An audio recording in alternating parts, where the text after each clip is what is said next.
Hey guys, it's Nicholas here from upgradeToLife.com, and in this video I'm going to answer you the question, is it necessary to take action while manifesting? Now before I do that, definitely make sure you hit the like button, also subscribe to my YouTube channel so that I reach more people, and also check out the free masterclass. The link for that is in the description down below. And with that, let's jump into the video. So the question, is it necessary to take action while manifesting, is actually a very big question. Right, a lot of people ask this, a lot of people are confused. Should they do this? Should they wait? Should they let this opportunity come towards them? What should they do? And I totally get this, because personally in the beginning of my journey, I was the same. I wasn't sure if this action is right.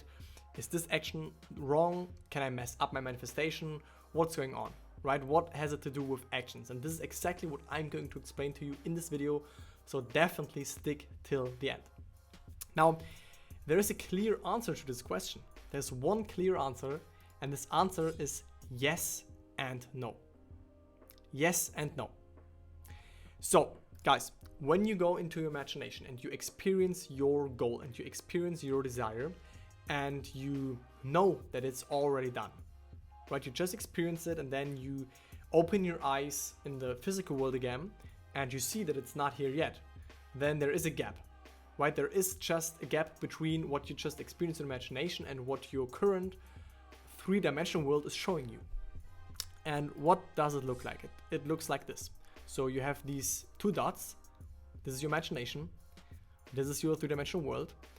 And now what your subconscious mind is trying to do now is to close this gap.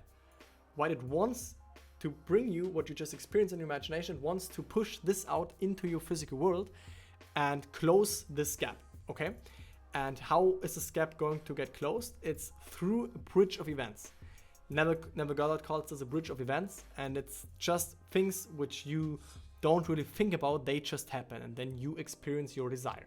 But here comes the main part. Most people, they want to control this bridge. They are impatient. They ask, how is it going to happen? When is it going to happen? What can I do to make this happen faster? Right, they're very impatient and they want to control the how. But this is where things can become delayed, or when things can become a little bit complicated, because it is not your job to consciously manage this with your logical mind. It is not your job to sit down and think, now I need to do this, then I need to do that, and then I will get my manifestation. No, this is not how manifesting works, and I'm going to explain this to you even further. So, no, it is not necessary to take action while manifesting. You're not supposed to think about what action to take. Like I just said, it's not your job to figure out any action you need to take in order to get your manifestation. Also, you don't need to figure out a step-by-step process, what many people try to do. They want to have a logical explanation of how things are going to happen, but this is not your job, guys. And this is not how it's supposed to be. And also, it is not about your actions.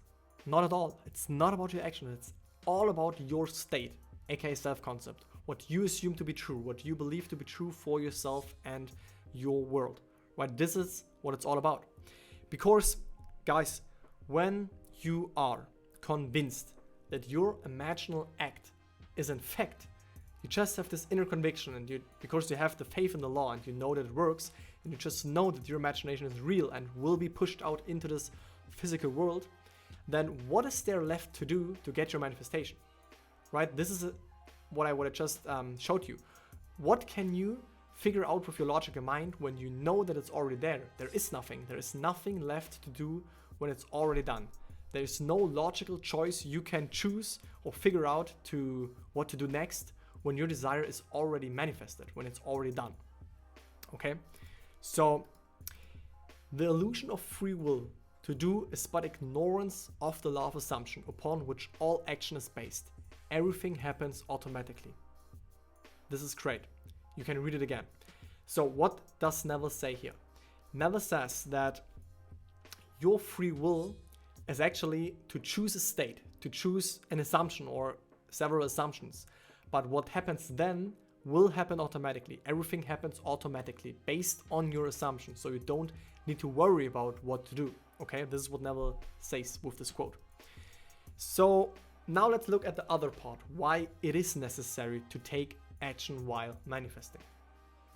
First of all, your perceptions, your thoughts, and your decisions will change. When you change your state, when you experience something in your imagination and make this your new state, then automatically your subconscious mind will, so to say, push other thoughts in your conscious mind, and your perceptions, your thoughts will change automatically, but you don't need to worry about this, or you don't need to control this. Also, you will receive impulses to do certain things. And this is important because here's an example. Let's just say you want to manifest meeting your best friend again and you don't saw him for 5 years. Just one random example.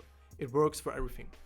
Now, each week you go shopping at Wednesday at 6 p.m. Right? This is just your schedule.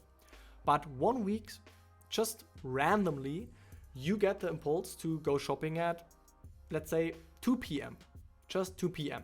You go shopping, you don't think about it. It's just you think, yeah, why not go earlier? I'm free my schedule, and you just go shopping earlier. And then you go shopping earlier, and then because you went there, you met this person.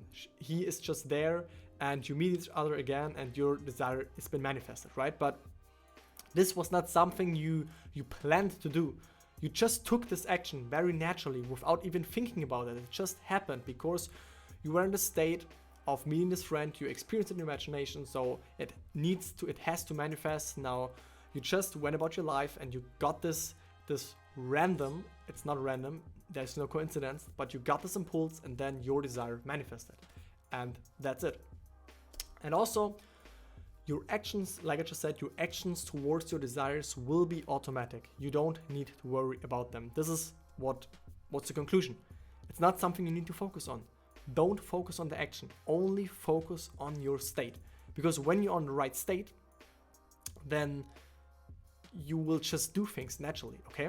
And here's an important part. So when you get an impulse to do something, let's just say you get an impulse to text a person or to go to a specific place, whatever, and you have doubts, right? You have fears and doubts, and you ask yourself, should I do this? I'm not sure if I should do this. And then ask yourself, why do you have this doubt? Why do you have this fear to do this certain action? It's because you are not convinced that it's already done. You still have doubts, you still have worries. And your only job and your only actual way to move past this is to go back into imagination and to, again, experience the wish fulfilled. That's it. Okay? So, your imaginal acts are the source of the whole universe moving, including your body, naturally and automatically, so that you get to experience your wish fulfilled. Now, guys, I want to share with you 3 indicators that will help you to know if you're on the correct state. Because there are certain things with you that actually indicate to us that we are not in the right state. And I want to share them with you now. So, the first one is looking for success stories, new tools, new techniques, science, comes from the state of lack. So when you do all of the stuff, it implies lack. It implies that your desire is not already here yet and you try to do something, okay? This is one indicator. So when you find yourself doing this, then it may be an indicator that you are not fully moved into the state of the wish fulfilled. Also, any action you do to force to make something happen is not living in the end. Like I just explained to you in this video, right? When you sit down and you feel like, oh no, I need to do this and then this and then this is not living in the end. Because when you live in the end, you will just do things very naturally. And also, another indicator is waiting for the 3-dimensional world to change. Because this indicates that it's not here yet. When you sit there and you just say, yo, I wait now for my desire to come, but you still have doubts and fears, then you're not in the right state, okay? So here's a great quote by Neville, and he says, to understand the law of assumption, to be convinced of its truth, means getting rid of all the illusions about free will to act. Free will actually means freedom to select any idea you desire. This is exactly what I just explained to you. He says that your free will actually only consists in choosing a state, in choosing an imaginal end goal, but everything that lies in between this, it's not what you need to worry about. It's not your job to do this. This is like the unexplainable forces from our, so to say, fourth dimensional being, from our higher self, whatever we want to call this, which will move us, right? So here's a quick reminder for you guys. You can't do it wrong, because creation is finished and no action can undo your manifestation. A lot of people think they can mess up their manifestation when you do a certain action and then the outcome isn't as they expected it to be, and then they think, oh no, I messed it up, I can't get my manifestation now. This is wrong. You can never, never, and never undo a manifestation. Creation is finished. It's always there waiting for you. Also, none of your actions will ever lower your value. You are worthy of everything. And this goes especially for people trying to manifest a specific person, right? There's all of the stuff with no contact and they need to text you first, and oh no, if I text them, then they think I am needy. No, that's not how this works, guys. When you have these thoughts and this stuff is going on, then this is a good indicator that you are not in the right state, okay? And this reminder should show you that you are worthy of everything. When you have the impulse to text them, then text them. And even if they don't text them back, then this doesn't mean that you can't manifest them. It's just the current circumstance and it can fade away very quickly, okay? So stop focusing on that.